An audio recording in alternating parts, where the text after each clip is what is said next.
Good morning students. One more question by substitution method of linear equation. अभी तक मैंने आपको दो लीनियर इक्वेशन के क्वेश्चंस बताए हैं by substitution method previous videos में, आप जाके चेक कर सकते हैं। वो दोनों में अलग अलग उनके केसेस थे। जैसे फर्स्ट वाला जो मैंने इक्वेशन की थी उसमें आपने x और y दोनों की वैल्यूज़ को फाइंड आउट किया था। वो इक्वेशन थी इंटरसेक्टिंग लाइंस की। और जो सेकेंड वाला क्वेश्चन था उसमें y जो है वो एलिमिनेट हो गया था, उसको हटा दिया, मतलब वो पूरी तरीके से कैंसिल हो गया था। तो उसमें ना x और y दोनों की स्पेसिफिक वैल्यू को हम फाइंड आउट नहीं कर सकते। वो वाला जो केस, वो वाला जो रिजल्ट है वो है कोइंसिडेंट लाइंस का, जब लाइंस कोइंसाइड करती हैं। अब ये वाली जो इक्वेशन है ये पैरेलल लाइंस की है। ये हमें पहले से पता नहीं चलेगा, जब हम इसको आगे सॉल्व करेंगे तब हमारे पास ऐसा रिजल्ट आएगा जब हमें ये कंक्लूड करना पड़ेगा कि these lines are the parallel. तो फर्स्ट ऑफ ऑल हम जैसे एज यूजुअल अपना स्टार्ट करते हैं वही करेंगे by substitution method. Here is equation number 1 and 2।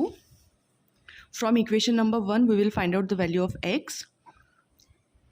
x plus 2y is equals to 4। ये हमारी फर्स्ट इक्वेशन है।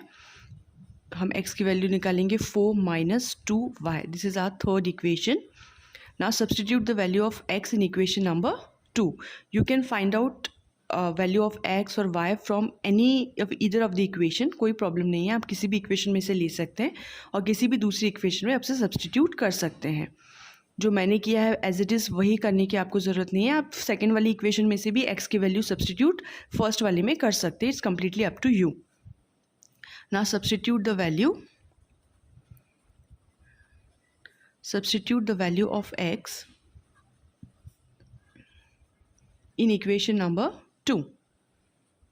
इन इक्वेशन नंबर 2 हमारी सेकेंड इक्वेशन जो है वो है 2x plus 4y is equals to 12। Now the value of x is 4 minus 2y। So it is 2, x की जगह हम लिखेंगे 4 minus 2y plus 4y is equals to 12। Now after multiplication 2 into 4 is 8, 2 into 2 is 4y, this is 4y and this is 12.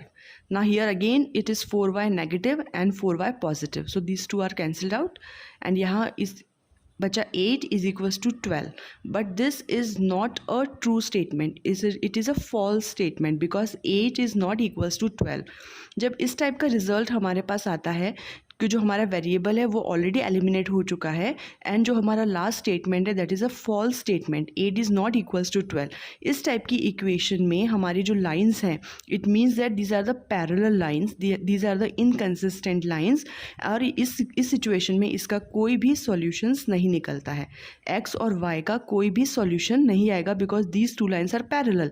वो किसी भी point में meet नहीं कर रहे, इंटरसेक्ट नहीं कर रहे हैं।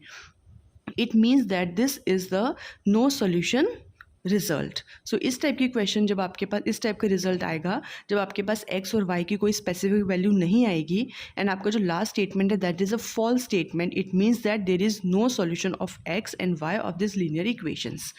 आई होप आपको ये समझ में आ गया होगा। ये तीनों रिजल्ट्स इनके बेसिस पे जो सब्स्टिट्यूशन मेथड है वो कैसे करते हैं मैंने आपको बताया है। आगे वीडियोस में मैं आपको और भी क्वेश्चंस के एग्जांपल्स में आपको समझाऊंगी तो आपको और भी अच्छी तरह समझ में आ जाएगा। Thank you.